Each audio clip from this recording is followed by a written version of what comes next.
110 RPM hand cannons.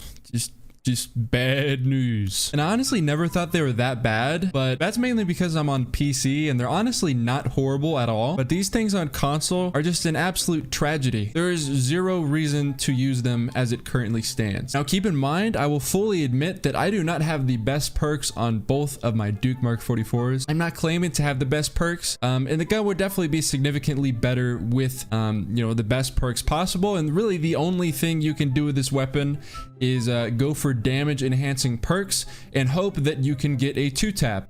Besides that, the gun itself as it currently stands is essentially just a worthless piece of shit. So I'm gonna go over a few things that, you know, maybe we could potentially change so that they will actually become useful. Dude, that's so cool. They have like little conversations like real human peoples. What are you even doing, dog? It's perfectly fine. He's like, oh yeah, it needs a little bit more blasting. There we go.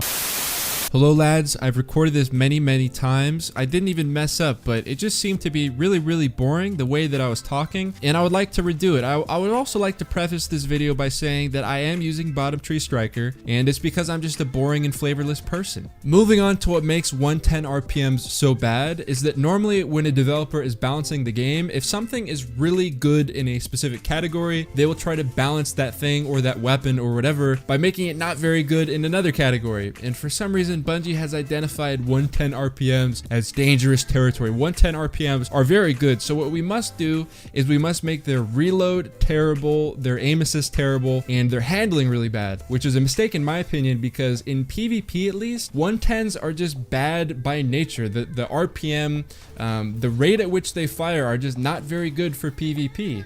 But for some reason they've made the gun suffer in all these different areas, even though the base RPM or archetype of the gun is not that great for PvP. And it's completely possible that the reason they did this is kind of for the PvE side of things or just the overall feel of the game, where they wanted things that fired slow and were supposed to be really heavy feeling to be heavy, so that you're not running around with something that feels as light as a spare rations but is still shooting like 9,000 caliber bullets that are the size of a pumpkin. That just would perhaps feel weird, and I guess that's where they're coming from. But what they've done with 110 RPMs is the reload speeds are really bad, the handling speeds are really bad, and on top of that, the aim assist values are very bad when you compare them to their 150 and 140 RPM counterparts. If you take a look at stat values that compare the spare rations and the Austringer to something like the Duke Mark 44, you will see that they pretty much beat them in every single category than perhaps range. So if you look at the Duke Mark 44, it has a 37 handling speed rating, a reload speed rating of 37 as well, and then a aim assist rating of 64. Compare that to the spare rations, it has a whopping 92 aim assist rating, 74 handling rating, and 60 reload speed rating. And then finally, with the Austringer, which is the 140 RPM, that has a handling rating of 52, reload speed rating of 51, and then an aim assist rating of 75. And I'm not sure why this is, but it's a steady correlation that the higher the RPM is, it just seems like the better stats they have overall. It's kind of weird, especially considering at least on PCs, 150 RPM hand cannons are dominating simply because of their rate of fire already. Something that's been a problem for me with 110 RPM hand cannons that is not really a stat that you can find anywhere, and I'm not even sure if it's a numerical value for each different weapon within Destiny, but it's the amount of flinch that you're taking while you're shooting the gun. It's not like you take more flinch, but it is a lot harder to shoot people while you're being flinched with this gun compared to a 150 or a 140 RPM hand cannon. When you're being shot with this gun, it requires Shaolin monk levels of focus and concentration to even continue hitting your shots. It's like if you get in a gunfight, the hardest part is not you hitting your shots, is dealing with how bad the flinch is.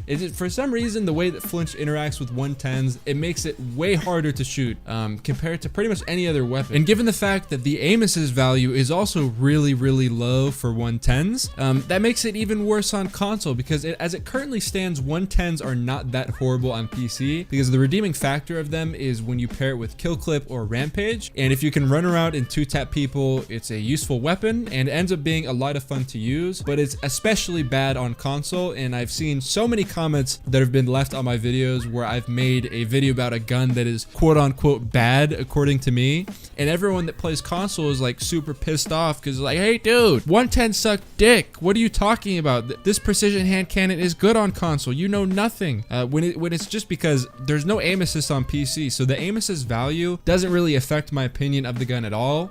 When on console, it can be kind of like a make or break. Just based off the points I've made, I'm pretty sure it's kind of obvious what I would do to change them. The main thing is bring up their reload speed, handling speed, and aim assist values to at least where 140s are, or maybe even in between where 140s and 150s are. Bring up those statistics, as well as perhaps, I don't even know if this is possible, but to change the amount of flinch that you're getting while you're using the gun. Because like I said earlier, the main problem for me is just dealing with how much flinch you get.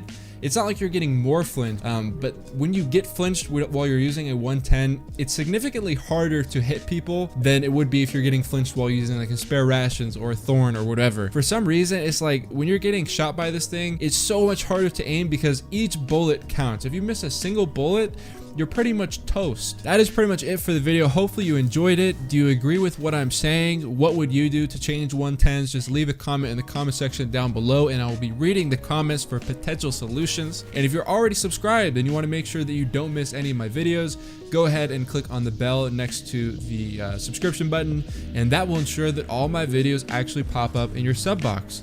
And I will see you guys in my next video. Peace.